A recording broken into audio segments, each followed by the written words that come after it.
दोस्तों, गौरव Dixit story teller में आपका स्वागत है। दोस्तों, आज की हमारी जो कहानी होगी वो कांधार विमान हाईजैक पे आधारित होगी। कांधार विमान हाईजैक पिछले कई दिनों से ट्रेंड कर रहा है। ट्रेंड करने की मुख्य वजह है वो ये है कि पिछले दिनों में इस पे एक कहानी बनाई गई थी। सॉरी, कहानी क्या, एक फ़िल्म बनाई गई थी। तो वो फ़िल्म के कंटेंट और उसमें कुछ नामों पे बड़ा विवाद चल रहा था। तो पिछले कई दिनों से तमाम अलग-अलग लोगों ने इस कहानी को शूट किया है, कहानी को बताने की कोशिश करी है। तो आज की हमारी भी जो स्टोरी है वो इसी पे आधारित होगी। तो कहानी पे जाने से पहले दोस्तों, हमारा आपसे एक निवेदन है कि आप अगर हमारे चैनल पे नए हों तो प्लीज़ सब्सक्राइब ज़रूर करें, और सब्सक्राइब आपने अगर ऑलरेडी कर लिया है तो मेरा निवेदन आपसे पुनः ये होगा कि इसे शेयर भी करें। और जी हाँ, बेल आइकन को जब दबाना बिल्कुल ना भूलें, क्योंकि बेल आइकन दबाएंगे तो आपको हमारे आने वाली वीडियो का नोटिफिकेशन मिलेगा। ठीक है, ज़्यादा टाइम ना लेते हुए हम कहानी पे आते हैं। दरअसल कांधार हाईजैक ये एक रियल स्टोरी है। ये एक वारदात थी 1999 में, और जो तारीख थी वो 24 दिसंबर। उन दिनों में भारतवर्ष में श्री अटल बिहारी वाजपेयी के नेतृत्व में एनडीए की सरकार थी। स्वर्गीय अटल बिहारी वाजपेयी उन दिनों में भारत के प्रधानमंत्री थे। तो होता ये है कि 24 नवंबर को एक विमान काठमांडू से, इंडियन एयरलाइंस का जो विमान होता है और विमान की जो संख्या थी वो IC-814, जो काठमांडू से लगभग 5 बजे, शाम 5 बजे के आसपास उड़ान भरता है दिल्ली एयरपोर्ट के लिए।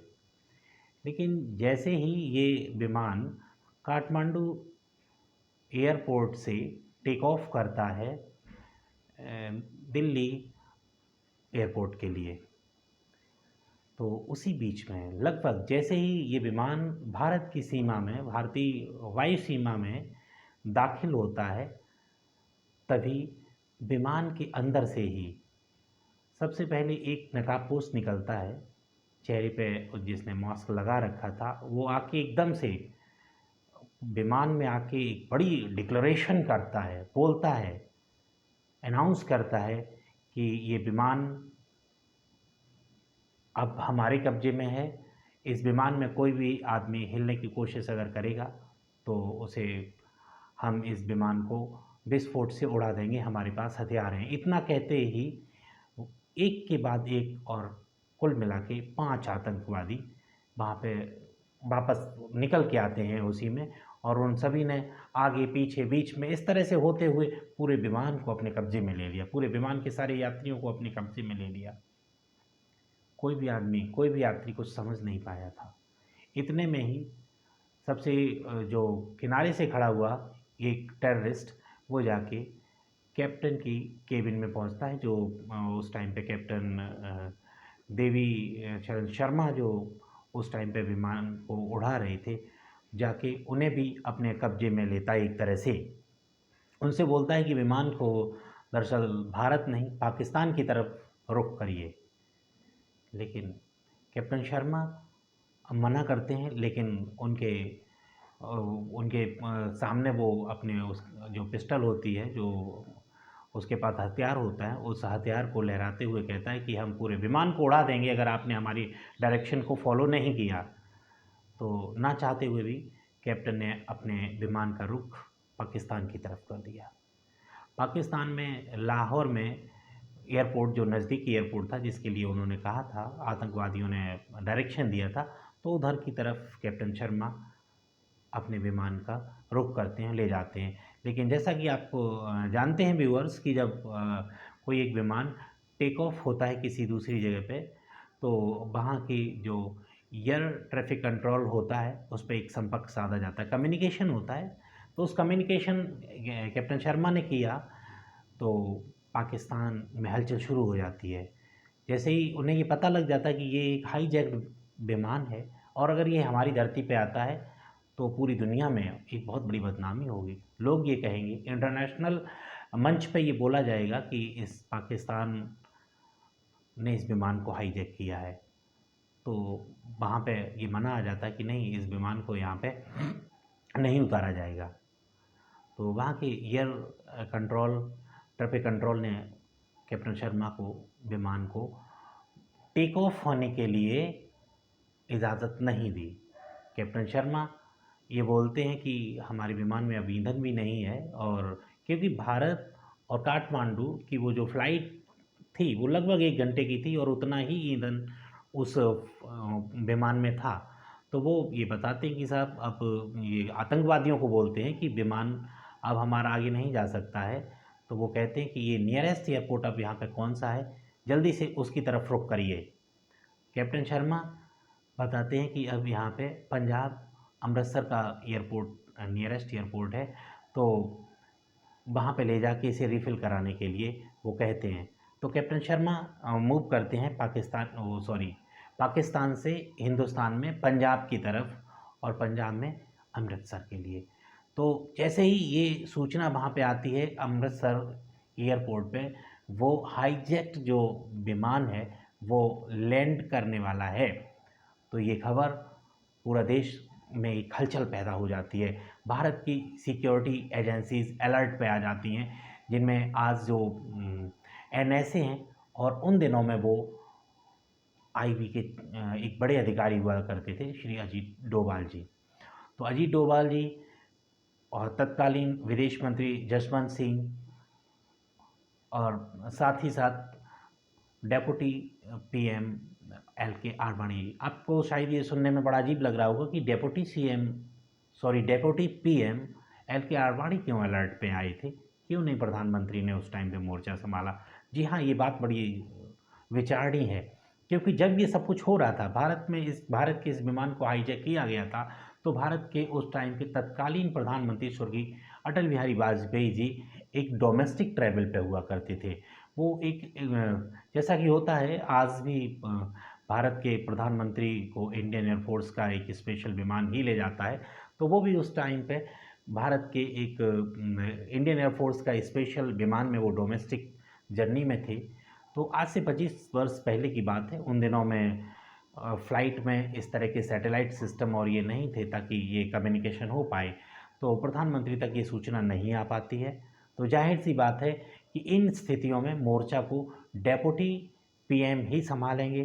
तो वहाँ पे काम डेप्यूटी पीएम के हाथ में उस टाइम पे आ चुका था, एल.के. आडवाणी थे, क्योंकि कम्युनिकेशन प्रधानमंत्री जो वाजपेयी जी थे उनके साथ नहीं हो पा रहा था, क्योंकि वो उस टाइम पे अपनी एयर ट्रैवल में थे। ये एक मेन वजह थी। तो अब जैसे ही ये आता है तो अजीत डोभाल और विदेश मंत्री ने कुछ इस तरह के इनपुट्स दे दिए थे वहाँ एयरपोर्ट पे कि अमृतसर एयरपोर्ट पे जैसे ही विमान लैंड करता है, इंडियन एयरलाइंस का वो विमान लैंड करेगा, तो वहाँ रनवे पे आसपास कुछ टैंक या कुछ ऐसे ट्रक लगा दिए जाएँ ताकि ये दोबारा मूव ना कर पाए। तो जैसे ही ये इंडियन एयरलाइंस का ये विमान जो IC 814 था वो लैंड हो रहा था, ये लैंड होने ही वाला था, तो आतंकवादी बड़े वॉचफुल थे उस पर्टिकुलर मोमेंट पर। उन्होंने देखा कि एक ट्रक आके रनवे के आसपास आ रहा है, तो उन्हें अंदेशा हो गया कि ये ट्रक शायद विमान को उड़ने से रोकेगा, और ऐसे में भारतीय कमांडोज हो सकता है एक्शन में आ जाएं, और जब एक्शन में आ जाएंगे तो मोर्चा लेना पड़ेगा। जिस इरादे के साथ उन्होंने इसका हाईजैक किया था, शायद वो परवान न चढ़ पाए, इसलिए उन्होंने वहाँ पे लैंड होने से एकदम रोका और पायलट को दोबारा डायरेक्शन दिया कि नहीं, विमान को वापस पाकिस्तान के लिए ले चलिए। तो कैप्टन शर्मा ने विमान को वापस पाकिस्तान के तरफ रुख करते हैं, लेकिन पाकिस्तान में उस दूसरी साइड में ये फिर से पता लगा कि हाँ, उनके यहाँ पे ये हाईजैक्ट विमान की फिर से लैंडिंग हो गई।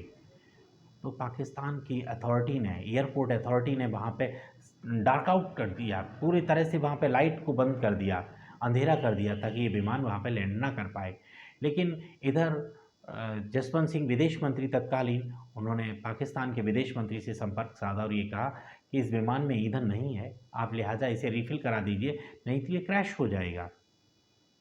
तो पाकिस्तान अथॉरिटी ने ये कहा कि ठीक है, जल्दी से इस विमान को आप हमारे यहाँ पे रिफ़िल करेंगे और बिना 1 सेकंड लिए, after refill within second you leave Pakistan. ऐसा ही किया कैप्टन शर्मा ने, रिफ़िल हुआ, एकदम अपने विमान को वापस उड़ा के ले जाते हैं। तो जब ले जाते हैं तो जो आतंकवादी थे उन्होंने कहा कि विमान को ज़रा दुबई लेके चलिए। तब तक की जो तारीख थी वो 25 दिसंबर क्रिसमस का दिन था, आ चुका था, और आतंकवादियों ने उस विमान को दुबई की तरफ ले जाते हैं। और हाँ, इसी बीच में मैं आपको ज़रा कुछ का विमान के अंदर क्या हो रहा था कि इस विमान में जो लगभग पैसेंजर्स की जो नंबर ऑफ पैसेंजर थे वो 178 थे, और अराउंड 15 क्रू मेंबर्स थे इंक्लूडिंग पायलट। तो इतने लोग इस विमान में थे। अब इसमें से तमाम सारे लोग छुट्टियां मनाने के लिए काठमांडू गए थे, घूमने गए थे। कई एक फॉरेनर्स थे। तो इनमें से एक न्यूली मैरिड कपल था। उनमें से जो मेल था वो बड़ा ही एक डायनेमिक था, थोड़ा सा एक्टिव था।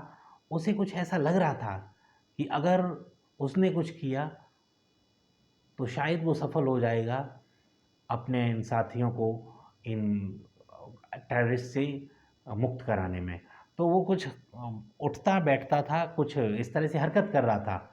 एक आतंकवादी की उसके ऊपर नज़र पड़ती है, तो उस आतंकवादी ने उसके ऊपर चाकू से अटैक कर दिया, जिससे ब्लीडिंग बहुत ज़्यादा हो गई और वो यात्री मारा जाता है ब्लीडिंग ज़्यादा हो जाने की वजह से।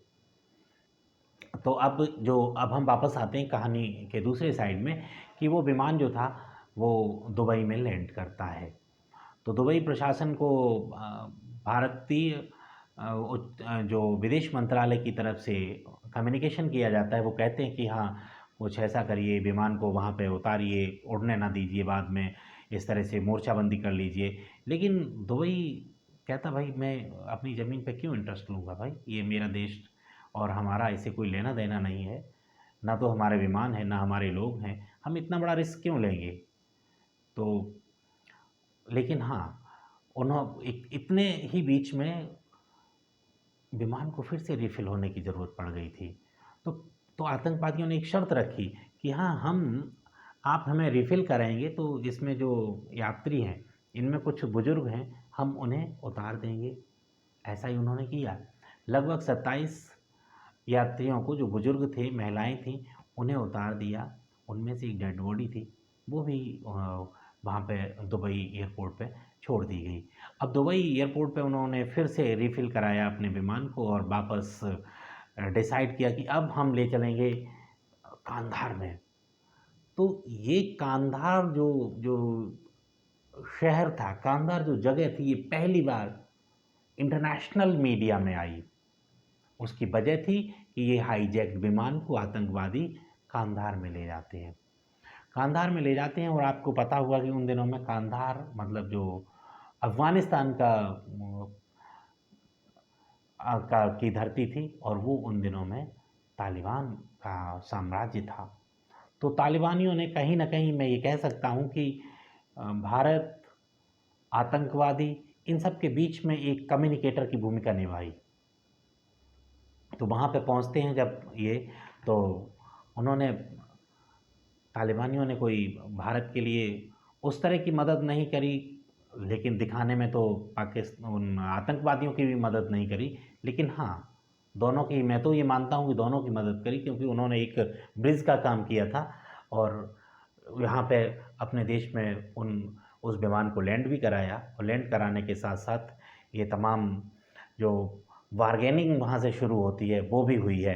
तो तब पहली बार उन आतंकवादियों के नाम आई। मैं उन जिन नामों को लेके बड़ा विवाद चल रहा था, उनके नाम को मैं ज़रा आपको बताना चाहूँगा व्यूअर्स। उनके नाम हैं इब्राहिम आथर, शाहिद अख्तर, शनी अहमद काजी, ज़हूर और शकील। ये these are the 5 terrorist who were Pakistani citizens, not at all. तो ये 5 पाकिस्तानी सिटीजन्स थे, जो कि सिटीजन हमारे लिए दे ऑल वर टेररिस्ट। और हमारे लिए टेररिस्ट की न तो कोई मज़हब है, ना ही टेररिस्ट की कोई कास्ट होती है। टेररिस्ट आर टेररिस्ट, चाहे वो कोई भी जाति के हों, कोई भी धर्म के हों। तो अब ये 5 आतंकवादियों ने अपनी बारगेनिंग शुरू करी। उन्होंने एक भारी भरकम लिस्ट दी कि, और उस लिस्ट में जो नंबर था 130 खूंखार आतंकवादियों के थे, जो भारत की अलग अलग जेलों में बंद थे। उन्होंने कहा कि हम आपके इस विमान को हम तभी देंगे, विमान और विमान में तमाम जो यात्री थे, कि हम इन्हें मुक्त करेंगे जब आप इन 130 आतंकवादी, और साथ ही साथ में करीब करीब 200 मिलियन डॉलर की, कुछ मीडिया रिपोर्ट्स के मुताबिक ये बताया जा रहा है कि जो उन्होंने धनराशि की डिमांड रखी थी, जो फिरौती थी, वो 200 मिलियन डॉलर की थी कि ये देंगे। लेकिन फिर से बारगेनिंग जो शुरू होती है, बात शुरू होती है, वो आते आते 130 से फिर 30 आई, और कुल मिला के अल्टीमेटली वो 3 आतंकवादी की रह गई थी। और वो 3 खूंखार आतंकवादी, उनमें से एक जो बहुत बड़ा गैंग अभी भी चला रहा है, वो भी उन्हीं में से था, जिसने बाद में कई एक बड़ी वारदात को अंजाम दिया था। जैसे कि भारत में पार्लियामेंट अटैक था, वो उन्हीं 3 खूंखार आतंकवादियों में से एक था, जिसने बाद में भारत में संसद में जो हमला हुआ था उसकी जिम्मेदारी ली थी। तो अब ये जो बात थी वो 3 आतंकवादियों पे आ गई थी। लेकिन हमारे पास ये कोई ऐसी जानकारी, सटीक जानकारी या पुख्ता जानकारी नहीं है कि कितनी धनराशि दी गई थी, उन्हें क्या पैसा दिया गया था। लेकिन हाँ, कुछ मीडिया रिपोर्ट्स के मुताबिक हम ये कह सकते हैं कि इन आतंकवादियों के साथ साथ उन्हें एक बड़ा अमाउंट भी दिया गया था। तो ये सब लेके उन आतंकवादियों को चार्टर प्लेन से भारत के तत्कालीन विदेश मंत्री और उस टाइम के आईबी के एक बड़े अधिकारी, जो आज के एनएसए हैं, श्री अजीत डोभाल जी, और ये लेके चार्टर प्लेन से उन आतंकवादियों को लेके कांधार पहुंचते हैं। हाँ, मैं आपको एक बात और बताना चाहूँगा। इसके बाद बहुत सारी बातें हुई, तमाम तरह की बहस हुई, तमाम तरह की डिबेट हुई कि आखिर उसी प्लेन से उन खूंखार आतंकवादियों को क्यों ले जाया गया, जिससे कि अजीत डोभाल या जसवंत सिंह गए थे। लेकिन खैर, उस टाइम की तत्कालीन परिस्थितियां क्या रही थी, हम उस पर नहीं कह सकते, क्योंकि ये 25 साल पहले की बात है और आज 25 साल बाद में इस वीडियो को शूट कर रहा हूँ कि तत्कालिक परिस्थितियों को देख के गए, क्यों गए, क्या गए। अगर वो उस तरह से ना गए होते, अगर उन्हें ना छुड़ाया गया होता, तो शायद वो यात्री मारे जाते, तब कुछ और तरह की बातें होती। कुल मिला के उस तरह की स्थितियों को देखते हुए जो निर्णय लिया गया, मुझे लगता है कि वो ठीक था। लेकिन क्योंकि वो 120 या उस टाइम के 178 प्लस 15 लोगों की जीवन का भी बात था। तो इस तरह से जब ये लेके गए और उधर से उन्हें रिलीज़ कर दिया गया। और हाँ, एक बात और बताना चाहूँगा कि तालिबान ने ये सीधे से निर्देश दे दिया था उन आतंकवादियों को कि मैं आपको 9 घंटे का टाइम दे रहा हूँ, आप इन आतंकवादियों को लेके हमारी सरहद, हमारी ज़मीन से 9 घंटे के अंदर आप छोड़ देंगे। 9 घंटे तक आप यहाँ पर रह सकते हैं, लेकिन 9 घंटे के बाद यहाँ पे हमें आपकी ज़रूरत नहीं होगी। 9 घंटे के अंदर आप हमारे इस मुल्क को छोड़ जाएंगे। ऐसा ही किया अजीत डोभाल के और जसवंत सिंह के नेतृत्व में। वो वापस आए और तब तक आते आते ये 31 दिसंबर 99 हो चुका था। तो कुल मिला के 24 दिसंबर से लेके 31 दिसंबर तक ये लोग उन आतंकवादियों के कब्जे में रहे थे, जो मुक्त होके आए थे 31 दिसंबर 1999 में दिल्ली एयरपोर्ट पे। Thank you so much for watching.